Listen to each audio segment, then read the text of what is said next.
Hello दोस्तों, नमस्कार, जय हिंद। आप लोग सभी कैसे हैं? आशा करता हूं कि आप सभी अच्छे होंगे। और आज हम जो 10th क्लास की जो परीक्षा हुई थी हाल ही में 2023 में, और 23 ही चल रहा है अभी, जो परीक्षा हुई थी हमने उसका जो बहुविकल्पीय क्वेश्चन आते हैं उस पर हमने जो 20 बहुविकल्पीय क्वेश्चन है हमने क्या किया है, दोनों यानी कि 20 को 10-10 में उसको डिवाइड कर दिया है। तो हमने पहली वीडियो में जो इससे पहली वीडियो है उसमें 10 क्वेश्चनों का सॉल्यूशन दिया है और हर एक क्वेश्चन को देखिए तोड़ दिया है। हर एक क्वेश्चन को तोड़ दिया है। कैसे तोड़ दिया है कि जितनी भी प्रकार से प्रश्न को पूछ सकता है उसके उतनी प्रकार से हमने यहाँ पर सॉल्यूशन दिए हैं। तो हम आगे भी इसी प्रकार से सॉल्यूशन देते रहेंगे कि क्वेश्चन को कितनी प्रकार से पूछ सकता है या इसके कितने सॉल्यूशन हो सकते हैं या कितनी प्रकार से उसको घुमा करके पूछ सकता है। तो जितने भी तरीके हैं हम यहाँ पर कोशिश करेंगे कि हम आपको सभी तरीके आपको प्रोवाइड करा दें, सभी मेथड आपको प्रोवाइड करा दें और क्वेश्चन को घुमा फिरा कर पूछा जाता है वो भी आपको यहाँ पर बताया जाए कि क्वेश्चन को किस प्रकार से पूछ सकता है। तो आज का जो नेक्स्ट क्वेश्चन है हम यहाँ पर 11 से स्टार्ट करते हैं स्टूडेंट। तो 11th वाला क्वेश्चन हमने यहाँ पर बोर्ड पर दिया है। तो इसमें क्वेश्चन क्या है, त्रिभुज एबीसी में A B equals to 6√3 centimetre, A C equals to 12 centimetre और बी सी 6 सेंटीमीटर है तो कौन बी होगा। तो यहाँ पर देखिए कौन बी के बारे में पूछ रहा है कि कौन बी क्या होगा। तो कौन बी के बारे में देखिए 120, कौन बी 120 होगा, 90 होगा, 60 होगा या 15 होगा। ये क्वेश्चन मैंने अब से पहले परीक्षा से पहले हमने इस क्वेश्चन के सॉल्यूशन कम से कम वीडियो में 3 बार दे दिए होंगे परीक्षा से पहले। तो यदि इस प्रकार से क्वेश्चन आता है और यदि ये जो वैल्यूज दी हैं A B B C, A B A C B C, यदि इन वैल्यूज में पाइथागोरस थ्योरम अप्लाई हो जाती है तो हम समझते हैं कि कौन बी जो पूछ रहा है वो क्या होगा, 90 एंगल होगा। तो देखिए यहाँ पर क्या होगा, ए बी कितना दिया है 6√3 सेंटीमीटर एंड, और यहाँ पर देखिए ए सी आपका दिया है 12 सेंटीमीटर और यहाँ पर and B C equals to 6 centimetre.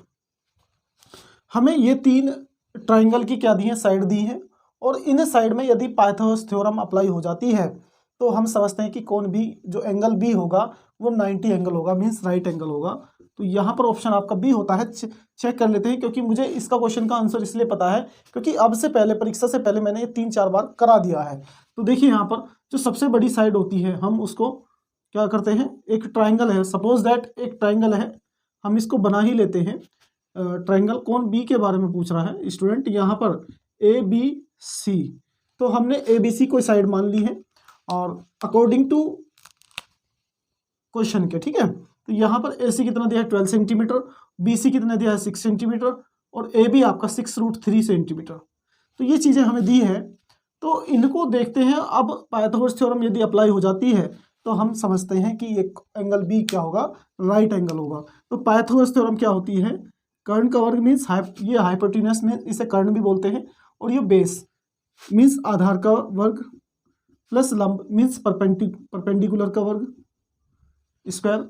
और यहाँ पर देखिए ए बी कितना, सॉरी अच्छा यहाँ ए सी है, ये यहाँ पर ए सी है और ए सी कितना दिया है, यहाँ पर देखिएगा ए सी आपका 12 सेंटीमीटर स्क्वायर हो जाएगा और बी सी कितना दिया है 6 सेंटीमीटर, 6 का स्क्वायर हो जाएगा।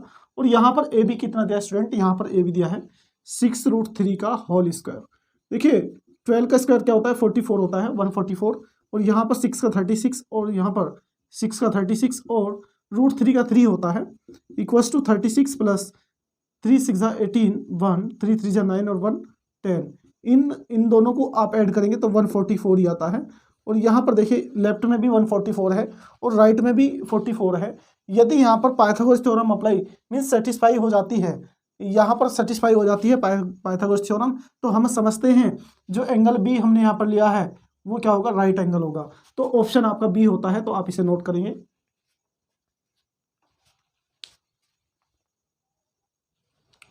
यदि हम क्वेश्चन नंबर 12 की बात करें, इसमें क्या कहा बोला गया है कि एक समबाहु त्रिभुज एबीसी की भुजा 2a है, उसके प्रत्येक शीर्षलंब की लंबाई होगी।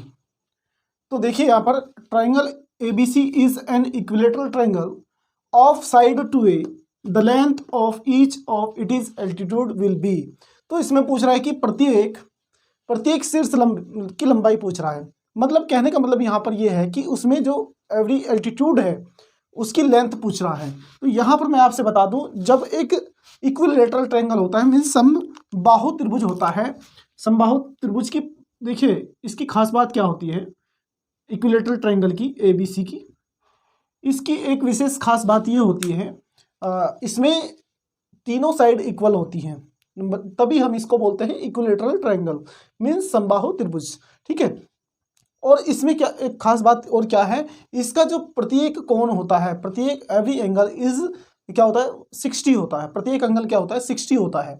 एक तीसरी थर्ड बात इसमें यह है कि इसका जो एवरी एल्टीट्यूड है, जो प्रत्येक शीर्षलंब है उसकी जो लंबाई है वो प्रत्येक शीर्षलंब की लंबाई इक्वल होगी।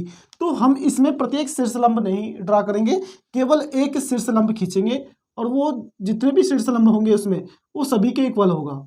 यहाँ पर यदि हम इसको यहाँ पर एक एल्टीट्यूड और ले लें और यहाँ पर एक थर्ड ये एल्टीट्यूड ले लें, तो ये तीनों एल्टीट्यूड जो हैं जो हमने लिए हैं ये सब क्या है इक्वल है।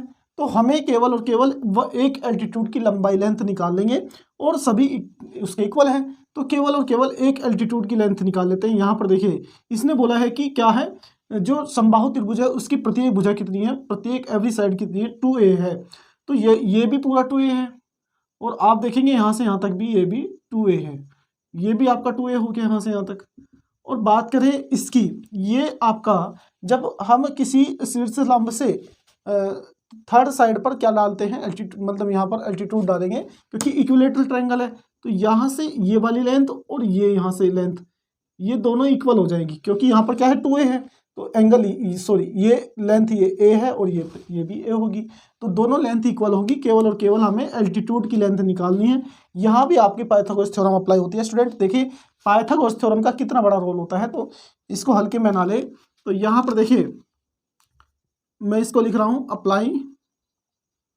Applying the Pythagoras theorem. तो यहाँ पर हम क्या करेंगे पाइथागोरस थ्योरम अप्लाई कर देंगे। और देखिए यहाँ पर क्या होता है, हम बात करें यहाँ पर ये 90 एंगल यहाँ पर कौन है एंगल है और इसके सामने वाली जो साइड है वो हाइपोटेन्यूस होती है। मतलब हाइपोटेन्यूस क्या होती है, ये इसको हम बोलते हैं कर्ण बोलते हैं। तो मीन्स यहाँ पर AC का स्क्वायर प्लस इक्वल्स टू में यहाँ पर DC का स्क्वायर बेस है आपका प्लस, और यहाँ पर जो पूछा गया है एल्टीट्यूड पूछा गया है तो AD का स्क्वायर मीन्स परपेंडिकुलर का स्क्वायर। तो AC आपकी यहाँ पर 2a है, 2a का स्क्वायर हो जाएगा और DC यहाँ से बेस कितना है a का स्क्वायर हो जाएगा।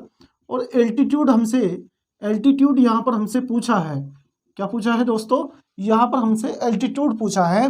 तो यहाँ 4a स्क्वायर आ जाएगा और इक्वल्स टू में a स्क्वायर इक्वल्स टू यहाँ पर AD स्क्वायर है तो AD स्क्वायर आ जाएगा और 4a स्क्वायर माइनस के a square equals to AD का स्क्वायर।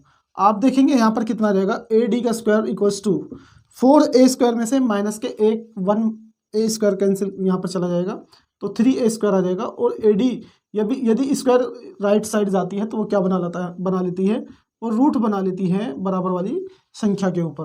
और यहाँ पर देखिए a स्क्वायर है, स्क्वायर का जो है रूट हट जाएगा a का स्क्वायर से तो a बाहर आ जाएगा। और यहाँ पर देखिए 3 क्या है, 3 अपने आप में एक स्क्वायर नंबर नहीं है, पूर्ण संख्या नहीं है, तो पूर्ण वर्ग संख्या नहीं है, तो यहाँ पर क्या करेंगे तो ये रूट के अंदर ही रह जाएगी। तो जो प्रत्येक एल्टीट्यूड है उसकी जो लेंथ है वो क्या होगी a√3 सेंटीमीटर हो जाएगी। तो आंसर को मैच करते हैं तो हमारा आंसर यहाँ पर पहला ही होता है स्टूडेंट, तो आप इसे नोट करेंगे।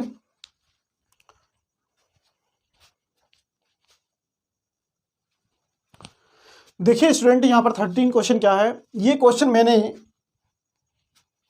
आप मेरे चैनल पर जाकर देख सकते हैं, मैंने इस पर शॉर्ट वीडियो भी बना करके डाली थी और मेरी इंस्टाग्राम पर भी ये वीडियो पड़ी होगी। यदि यहाँ पर साइन ए कोसे होगा, टेन ए कोटे होगा, सेक ए कोसेक होगा, तो मैंने इतनी बार चिल्ला के बताया कि यदि इस तरह का क्वेश्चन आ जाए तो आपको केवल और केवल आपको आंसर लगाना पड़ेगा 45। जब साइन ए और कोसे इक्वल्स टू कौन से एंगल पर होगा वो 45 पर होगा। मैंने कितनी बार बताया है, एंगल इक्वल्स टू हो जाएगा 45, बहुत बार बताया है।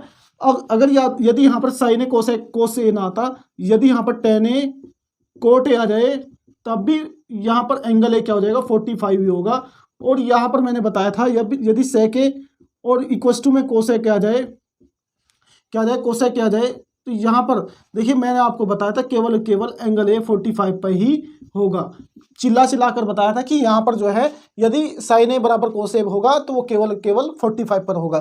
तो आप चेक कर लीजिए, यदि हम एंगल ए रखते हैं, देखिए साइन 45 इक्वस टू कोस 45, और साइन 45 का जो वैल्यू होगी 1/√2 होगी, और कोस 45 की भी 1/√2 होगी।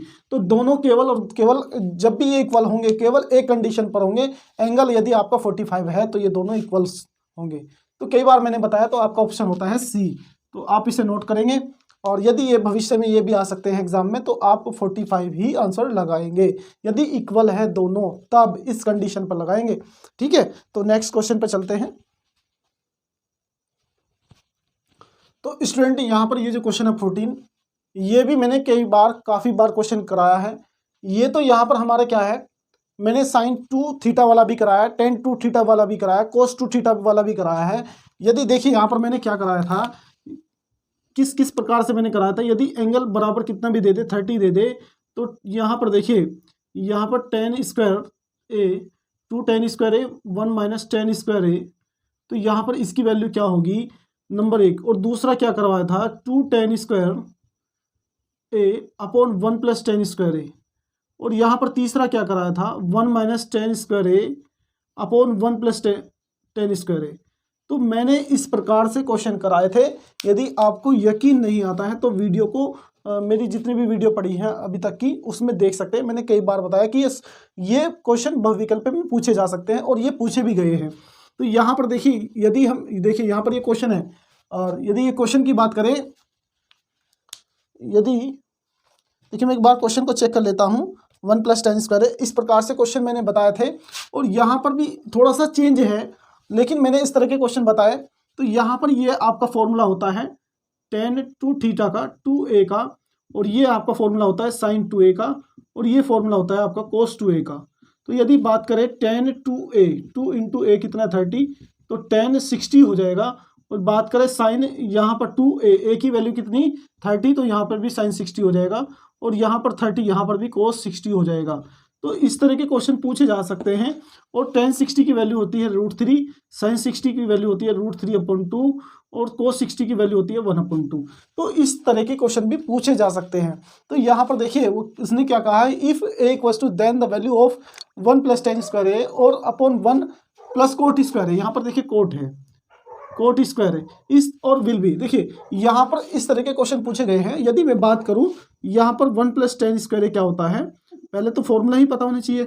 1 प्लस tan स्क्वायर क्या होता है, आपका सेक स्क्वायर होता है, और 1 प्लस कोट स्क्वायर क्या होता है, इसे दो तरीके से हम आपको बताएंगे।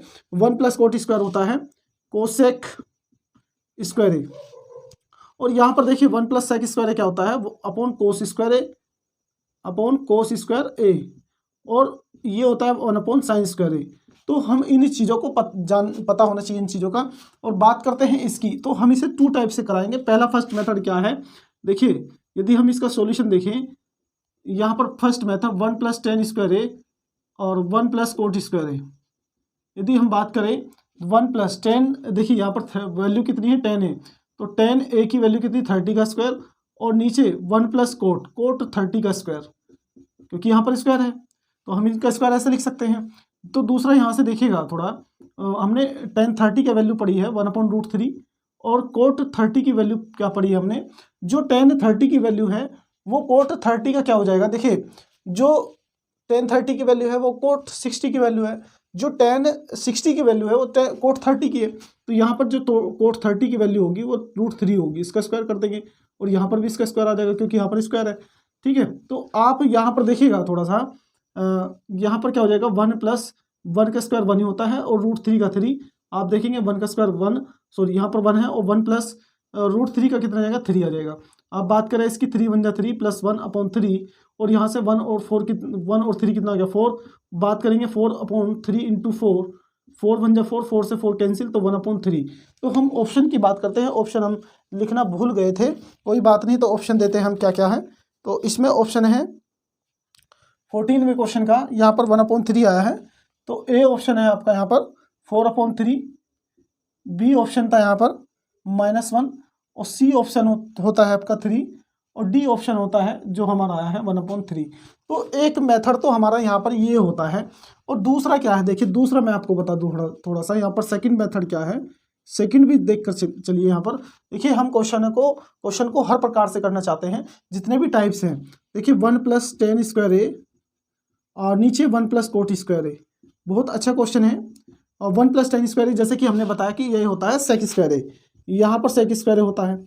और 1 + cot स्क्वायर क्या होता है, कोसेक स्क्वायर ए, यहाँ पर कोसेक स्क्वायर होता है। और कोसेक को कैसे लिख सकते हैं स्टूडेंट, यहाँ पर देखिएगा कोसेक को लिख सकते हैं आप किस प्रकार से लिख सकते हैं, 1/cos स्क्वायर ए। और यहाँ पर कोसेक को लिख सकते हैं 1/sin स्क्वायर ए।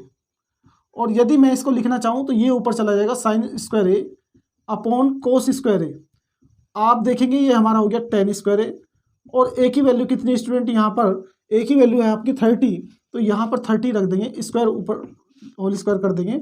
और 30 की वैल्यू होती है 1/√3 और यहाँ पर क्या है स्टूडेंट, स्क्वायर है तो 1/3 आ जाएगा। तो हमारा ऑप्शन क्या होता है स्टूडेंट, यहाँ पर आप चेक करेंगे तो स्टूडेंट हमारा ऑप्शन होता है डी।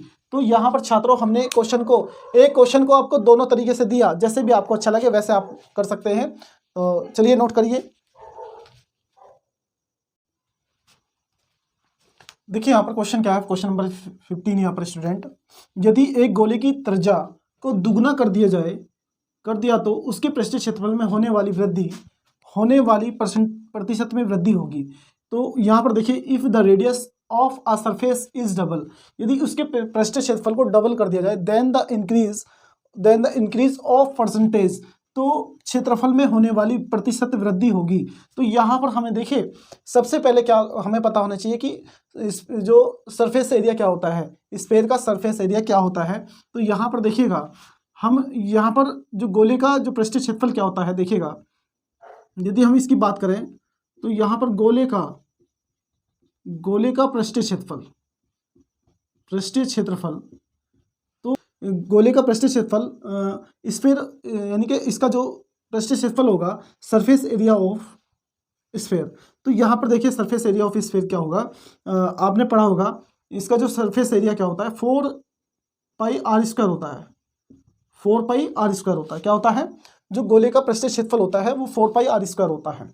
तो यहाँ पर ये हमें याद होना चाहिए 4πr² होता है। यदि हम बात करें इसकी, यहाँ पर देखिए हमने क्या लिखा, एरिया ऑफ किसका, सरफेस एरिया ऑफ किसका, स्फीयर का, वो क्या होता है 4πr² होता है। ठीक है, उसने बोला है कि यदि रेडियस को डबल कर दिया जाए, तो रेडियस क्या थी पहले, यहाँ पर रेडियस क्या थी, देखिए स्टूडेंट यहाँ पर रेडियस हमारी थी r, यहाँ पर क्या थी रेडियस r थी, और रेडियस को क्या कर दिया जाए, डबल कर दिया जाए। यदि रेडियस यहाँ पर त्रिज्या जो है, यहाँ पर रेडियस कितनी कर दी जाए, जब यहाँ पर r थी तो यहाँ पर लिख लेते हैं, तो इसकी त्रिज्या कितनी थी, त्रिज्या थी r, और यहाँ पर रेडियस को क्या कर दिया जाए, ट्वाइस कर दिया जाए, दुगना कर दिया जाए। तो यहाँ पर देखिए गोले का पृष्ठीय क्षेत्रफल, गोले का नया पृष्ठीय क्षेत्रफल क्या होगा, हमने क्या करना है, जहाँ 4πr² रखा है वहाँ पर r के स्थान पर 2r रखना है, 4π2r²। तो यहाँ पर 4π2² 4 और यहाँ पर r² हो जाएगा, तो मीन्स 4 4 से 16 πr² हो जाएगा। ठीक है, तो यहाँ पर बात करते हैं 16 πr² हो जाएगा। और यहाँ पर देखिए वृद्धि कितनी हो जाएगी, वृद्धि, तो यदि वृद्धि की बात करें, यहाँ पर जो नया क्षेत्रफल कितना आया है, जो इंक्रीज इसमें कितना हुआ, इंक्रीज एरिया, तो 16 πr² माइनस, तो कितना था पहले 4πr², तो 4πr² यहाँ पर घटा देंगे, सब्ट्रैक्ट कर देंगे, तो यहाँ पर कितना आ जाएगा 12 πr²। और देखिए कितनी वृद्धि हुई इसमें, 12 πr²। तो हमें क्या निकालना है स्टूडेंट, यहाँ पर हमें निकालना परसेंटेज, हमें निकालना है उसके क्षेत्रफल में कितने की वृद्धि हो गई। तो हमें परसेंटेज निकालना है, देखिए percentage in it is surface, देखिए क्षेत्रफल में होने वाली वृद्धि, क्षेत्रफल में वृद्धि, देखिए में वृद्धि, तो यहाँ पर निकालनी है क्षेत्रफल में वृद्धि, परसेंटेज में निकालनी है। तो यहाँ पर देखिए परसेंटेज में जब निकालनी है, इंक्रीज परसेंटेज, तो increase in increase in surface area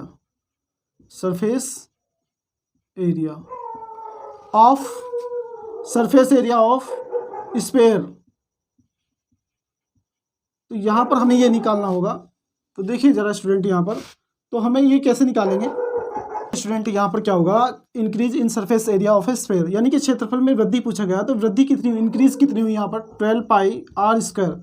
और परसेंटेज निकालने के लिए हम क्या करते हैं, 100 से मल्टीप्लाई करते हैं। और सरफेस एरिया हमारा कितना था, यहाँ पर 4 पाई आर स्क्वायर था। जो पुराना था उसकी बात कर रहे हैं।